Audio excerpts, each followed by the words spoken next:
So today we are going to be doing a finger exercise which involves our picks. So we are going to use our pick to play 1 through 6 strings in each of the first 4 frets.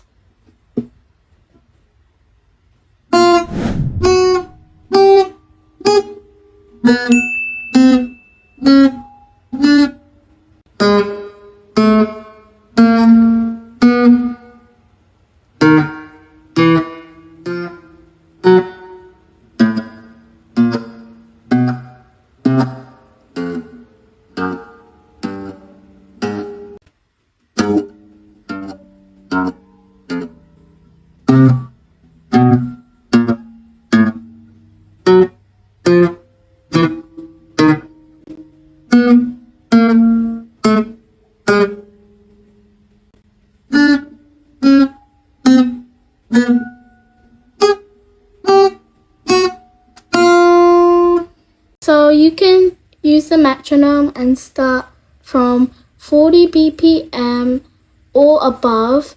You can choose what BPM would you like. So be sure to keep practicing and we'll see you again soon.